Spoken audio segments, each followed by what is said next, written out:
logistically with things that you see in reality. And this is the thing of, that idea that Earth is a heaven and a hell, and you got to look for the heaven within the hell. Earth and nature and everything that exists in nature flows in a kind of symbiotic, synergistic way. You know, our oldest, you know, traditional fucking ancestors in this species followed, animals, herding patterns and migrations. They noticed the phenomenon of weather and the rain, and like sitting, you know, in circumstances where you could smell the approaching rain, you could hear rainfall. They witnessed and were experiencing uh, the the real time connectivity between everything, and that, probably impossibly why people still to this day use things like listening to rain or sitting out under a porch and watching rain as a meditative practice to calm the body, is because it is like real time, firing synergistic connections in the brain that are putting you in a state of calm, centered awareness to that harmonious flow of nature. It's Schumann resonance. It's the natural organic hum of the planet that you're supposed to be connected to. That phenomenon, by the way, even if we exist in places where it's noisy and we still have human shit going on around us, that's what underlies everything. Listen for the chirping of birds or the sound of wind passing by. It's never not present. It's just we identify with the noises of the human world more from our conditioning than the natural environment around us. Even now, there's a breeze passing through the trees. That's what I hear over, in the background for me. There's the sound of leaf blowers and cars passing by. But underlying that, overlaying that more than underlying that, there's always the sound of nature. You know, for me, nature is more in the foreground than it is the background. Human made shit is the background for me. Now, when you have this connectivity to nature and the external world in a way where phenomena themselves become exemplifications of things that embody aspects of that kind of synergy between light and dark things, what you're gonna begin and realize to see is a lot of the dark things that exist in the world. A pejorative majority of them right now come through human constructs and the human conduit more so than nature. Does nature have brutal things in it? Yes. Human beings are still a product of nature, so it makes sense as to why we are the way we are in some worse aspects than others, but nature itself is a more kind of harmonious symbiotic thing. So put your attention and focus on how light dances through trees, how sound reverberates through the air, how wind and the breeze pass on your skin. That phenomenon is oftentimes gentle. Or what texture does, the breeze carry? Is it warm? Is it cool? When you step out into the light of sun, is it warm? Does the light, bring a vibrance to the colors of things around you?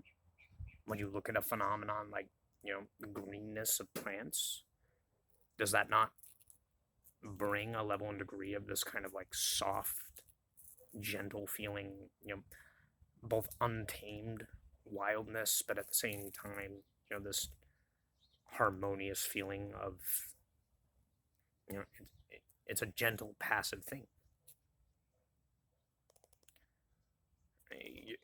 It's your mind creating these, identifications with the phenomenal world. It's how you see and observe the phenomenal world around you and what you identify in the phenomenal world that allow you to, have a kind of more harmonious way of going about life. It's not necessarily ignoring the dark shit in life. The more you understand the dark shit in life, the more you just get a more grounded understanding of reality and the nature that dark shit does take place in this world. But you don't have to be isolated by that singular circumstance, because that circumstance is happening through individual experiences of the human condition. And that's not the only thing going on in this fucking planet. You know? I was a Net Geo kid growing up, so people like Jeff Corwin and Steve Irwin played an influence in my life, and I've always loved the fucking natural world and being out in nature and being around animals and the phenomenon of nature. You know, I've been to the Grand Canyon and multiple places in Arizona. I did a week in Alaska once. You know, I've been to Colorado, and you know, I've traveled a little bit in my younger days and age, and gotten to see, you know, incredible things that nature has created and produced. A quality of what nature produces is not only is it beautiful in a way where there's order, you know, created out of what essentially is, you know, the chaos of elements, but in a lot of sense, nature is predominantly like neutral. It does not have a fucking like morality to it, the way humans imagine morality.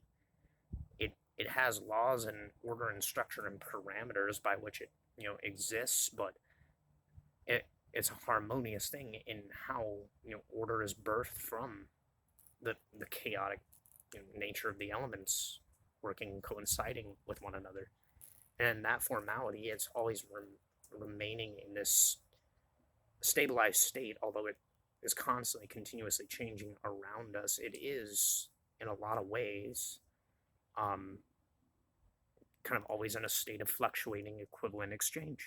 It's always symbiotic. Even when structures in it are destroyed, it paves the way for new things to be created from that destruction. And in that way, you see that the only constant is change in nature. Just like, you know, the stable fucking thought forms that you take to be your identity in the world, ironically, if you understand your brain like a hologram, it's like continuous flickering light. It's actually always changing. Motion in reality is like a frame by frame thing. It's always changing. Your consciousness and, you know, your ability to see and hear everything, it's like a movie projector. Everything is a frame by frame real time phenomenon that you're experiencing and witnessing through the gates of the senses of the body. And the mind is like a big antenna that interlinks and interlocks all these senses of the phenomenal plane and a lot more immaterial things. And it gets more convoluted from there, because then you start to go into the realm and territory of like, well, what is the nature of the mind and the imagination? You know, it mirrors and reflects aspects of things that are not of this world in a lot of ways. There's probably deeper reasons for that, but that I would leave up to you to go delving into and do your own research, because I and nobody on this planet can really tell you the nature of why that is. You have to go fucking discover it for yourself. But what you can do with the mind and imagination is, you know, kind of connect and link it to nature as kind of a middle ground, a base ground for having at the very least a kind of, you know, natural synergistic organic flow with the world around you that takes you out of the human condition and out of, you know, the psychological fucking drama of humanity, and puts you on a baseline and level where at the very least you're stable. You're in a kind of harmonious flow state. And once you realize that harmonious flow state, you know, you're going to be a lot calmer. You're going to be a lot more centered, first of all. And then the way that you look at reality is slowly going to change, and you're going to start treating the human game less like the foreground and more like the background, and nature is going to become more the foreground than the background. Why? Because there's an organic connectivity to the the actual connection to nature that is natural for us, that's been disrupted by the human condition. The human condition and the human drama is what continuously fucking overloads our senses and overloads our brain and fills us with all the kind of fucking disparaging bullshit that we have to deal with. Um, it, it the human drama is like a crack addiction. It just is nonstop sensory overload. And because of that, it's no wonder why we all have to deal with complex issues and shit like that in our life. You've got to get away from that and start exploring the capacity of your own mind and what your mind can produce itself, rather than being reliant and dependent on all the phenomenon around you that humans produce. We still produce this shit. Why do you think there are artists? Why do you think there are musicians? Why do you think there are tradesmen and craftsmen that make fucking amazing things? They're using their mind and their imagination in a constructive way. In order to use that, yeah, you can take inspiration from seeing a lot in the phenomenal plane, but until you use it to actually act upon your own will, you're just indulging in a fucking pig trough of continuous sensory overload. And that is going to overwhelm you, and then you're not going to put anything with your own momentum and potential forward until you come to a point of, being able to exist without that phenomenal influence putting you on like a 24/7 drug trip, essentially, of psychological stimulation, emotional stimulation. We've been conditioned to have a unhealthy attachment to the spectacle of human life, so that we never use our fucking own brains and our own imagination to create a reality of our own kind of like wavelength and understanding and an ability to grasp and walk through that. It wasn't until I got to like age 22 and 23 that I started exploring this and kind of like trying to back off a lot of media. Unfortunately, I still listen to a lot of media in the background.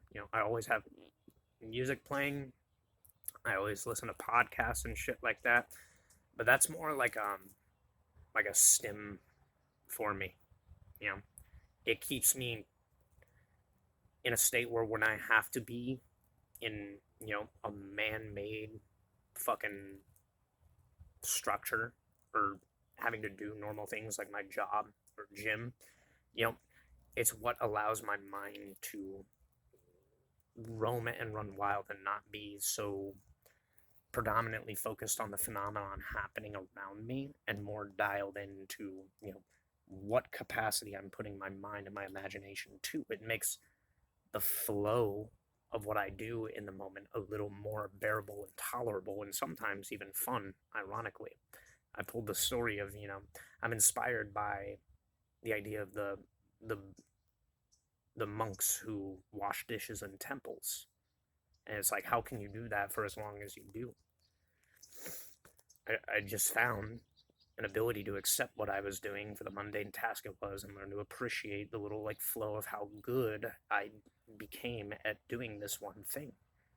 The feeling of sensation of water, warm water on my hands, the colors within soap bubbles, things like that. It's all about perspective and how you interpret things taking place in the world that shape your version and depiction of reality and your relation to reality. Not going to lie, 100% there is dark shit that is draconian, despotic, and none of it I agree with happening on this planet. I do not allow it to control my circumstance. I cannot allow it to flood me with this sense of just despotic despair over things that are entirely out of my control. And what I have to come to the acceptance of is, I'm not the one fucking causing this condition. Is other people's decision making and the volatility by which their fucking freedom and resources and the utilization of those things have led them down the dark path of just having their own fucking humanity consume them and turn them into a more primalistic, animalistic monster. You know, what I learned from that is not to despair over the fact that that exists, because it is atrocious, but I am learning what not to fucking allow myself to become in life through observing that phenomenon, and what instead to move in the direction of that I know is going to give me a more balanced semblance of life, that I can lead in a better way and a better direction that prevents that. What to learn from the world and the dark shit that happens in the world is what to not allow yourself to fucking fall into the same pitfalls and follies from. Treat those as parables of experiences that you have the opportunity to learn and grow and overcome and avoid. I think most of us would readily agree we do not want to fucking become like the dark, despotic shit that exists that is being exposed on this planet. The majority of us, at least. The grand majority of us are like easily, yeah, put an X mark over that. No fucking way. Okay? Understanding and knowing that that exists on this planet just paints a broader picture of understanding. If you were in that same position, in that same perspectives, you would be subjected to the same potential for doing shit like that. You have the capacity to be a fucking monster. But because you are not in that same situation and circumstance, and your life did not play out the same way that those people's did, ironically, you are living and leading a life that, by its nature and by its example, is more constructive rather than deconstructive and destructive in this world. Okay?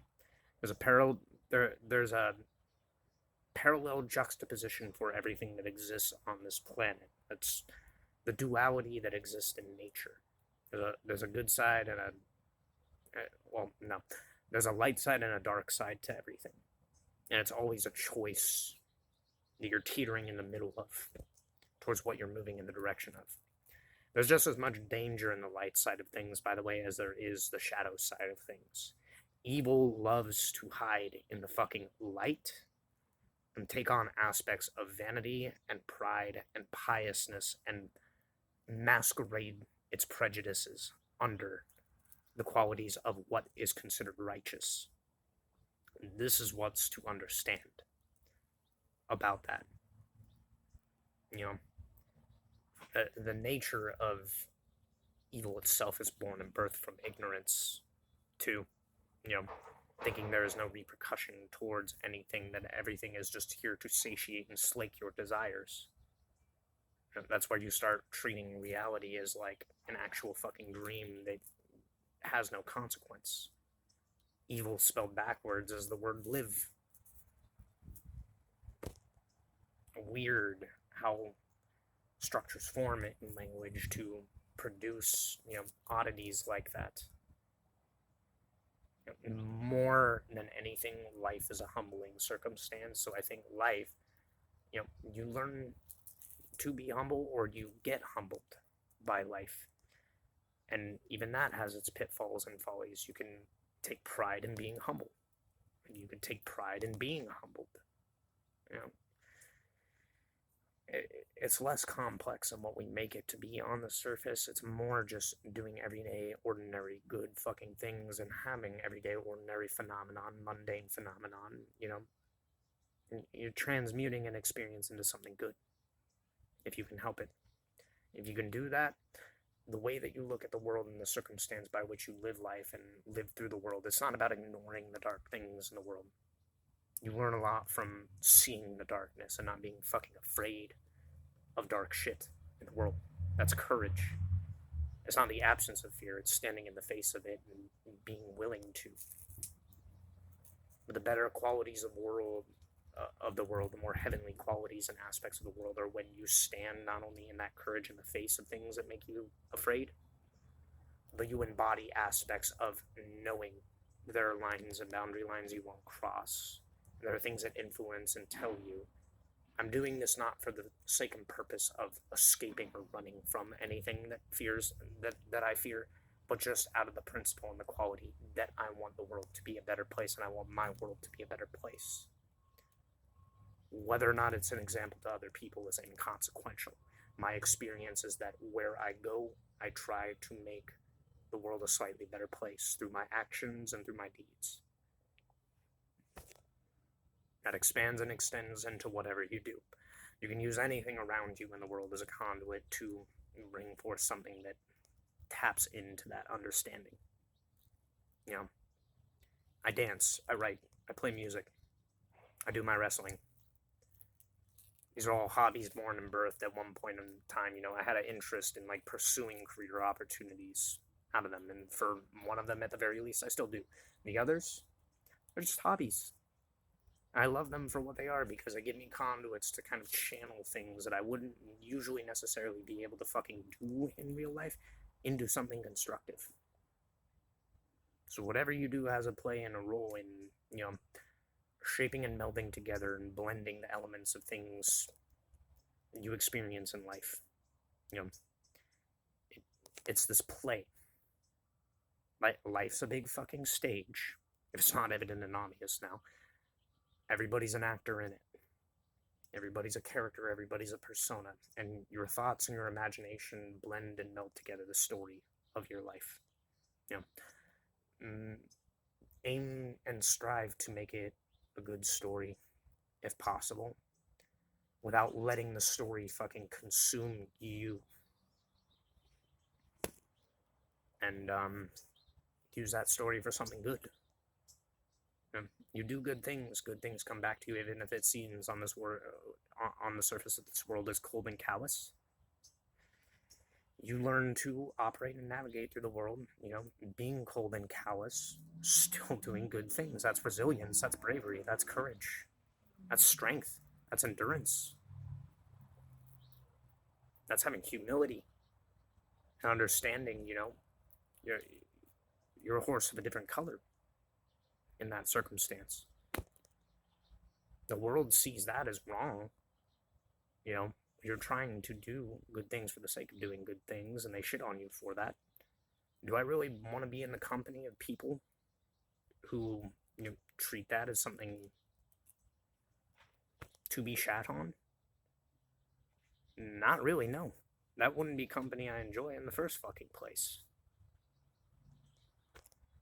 Just everything around you through your experience tells you a little bit about the world and the people living on it. You know? And it's a long spanning game. It's a lifetime spanning game. Keep that in mind. It's not just the immediate instant of every day by day phenomenon passing by. You're playing a long lifetime spanning game.